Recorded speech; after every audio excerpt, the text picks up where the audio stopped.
بسم الله الرحمن الرحيم. حلقة جديدة في الكورة مع كوارش. عنوان حلقتنا النهاردة: هل الزمالك خارج افريقيا السنة الجاية؟ ده اللي هنعرفه النهاردة مع بعض. خليكم معايا، حلقة جديدة في الكورة مع كوارش. مبدئيا عايزين نتكلم عن الزمالك في دقيقة كده. في شك ان الزمالك اليومين دول بيمر بأزمة كبيرة جدا، سواء في مسألة القيد، سواء في مسألة نتائج الفريق في الدوري المصري والهزيمة الأخيرة من نادي فاركو اللي ودته لحتة هي دي اللي هنتكلم عليها النهاردة واللي خلته موجود وعنده أزمة.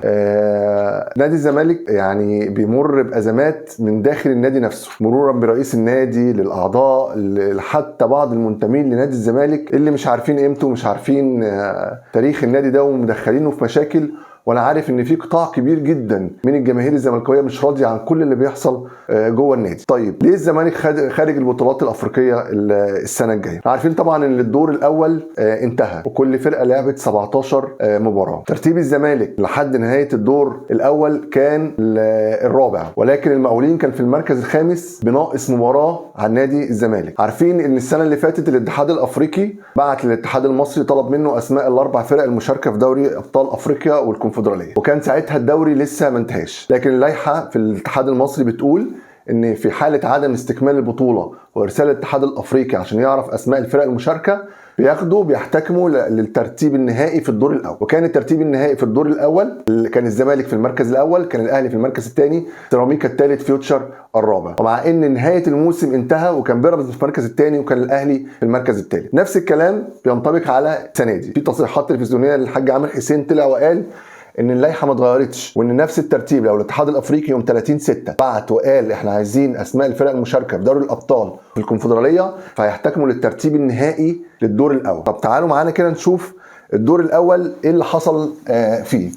لو انتم مركزين معايا او شايفين معايا الترتيب بتاع الجدول، الاهلي في المركز الاول وهو ناقص له ماتشين ب 37 نقطه، يعني سواء اللعب الماتشين المؤجلين او لا فهو ضمن الوصول لدوري الابطال. المركز الثاني بيراميدز هيروح معاه دوري الابطال. المركز الثالث فيوتشر. المشكله في المركز الرابع. طبعا ده الجدول بعد مباراه النهارده الاتحاد كسب اسوان وبقى في المركز الرابع والزمالك نزل الخامس. لكن لو على الترتيب اللي قبل ماتش الاتحاد كان الزمالك في المركز الرابع ب 29 نقطه والمقاولين في المركز الثامن الخامس ب 28 نقطه. طب ايه المشكله هنا؟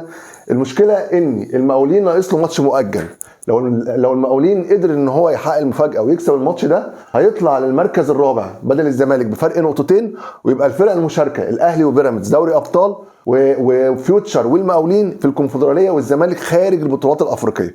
طب ايه حظ الزمالك في الموضوع ده؟ حظ الزمالك الوحيد ان الماتش المؤجل للمقاولين هو مع الاهلي، وطبيعي جدا ان الاهلي عمره ما هيفرط في ماتش زي ده في ظل المنافسه على الدوري، في ظل ان هو عايز يستعيد لقب الدوري اللي غايب بقاله سنتين. من هنا هي المشكله اللي هتواجه نادي الزمالك الفترة اللي جاية. لو الاتحاد الافريقي بعت يوم 30/6 وقال انا عايز الاسماء والمهلة لاخرها 30/6 والدوري لسه ما خلص، وطبيعي ومنطقي بنسبة 90% الدوري مش هيخلص 30/6. احنا عندنا توقف دولي من يوم 19 مارس لحد 29 مارس، ده توقف دولي للمنتخب، وقبليه 3 ايام وبعديه 3 ايام احنا بنتكلم في 16 17 يوم توقف دولي للمنتخب. ده غير طبعا مشاركه الاهلي والزمالك في وبيراميدز وفيوتشر في البطولات الافريقيه، واحنا عارفين ان هم اجلوا البطولات الافريقيه لشهر 2، فطبيعي بقى كل اسبوع تقريبا بيلعبوا ماتش، ما بين اللي بيسافر تونس، ما بين اللي بيسافر جنوب افريقيا، ما بين اللي بيسافر السودان.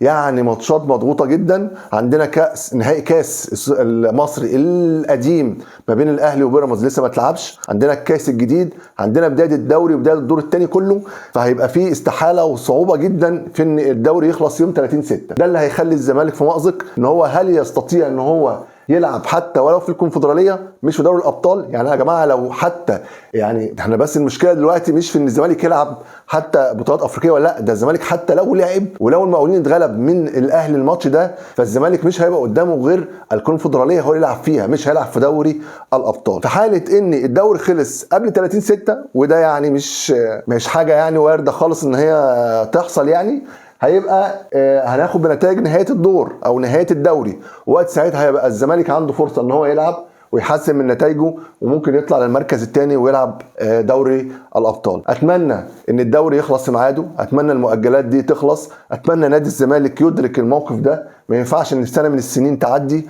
ونادي الزمالك ما يبقاش متواجد في بطولات افريقيه. اللي بيحصل في نادي الزمالك دلوقتي هو اللي مخليه في الموقف ده. هننتظر مباراه الاهلي والمقاولين، هننتظر الاتحاد الافريقي هنشوف هيبعت ويطلب اسماء الانديه امتى، هننتظر ونشوف الاتحاد المصري ولجنه المسابقات هتبعت وتقول الترتيب المباريات امتى وهتتلعب امتى المؤجلات. الاهلي ليه مؤجلات ولسه في ماتشات الناس بعت عايزه تاجلها.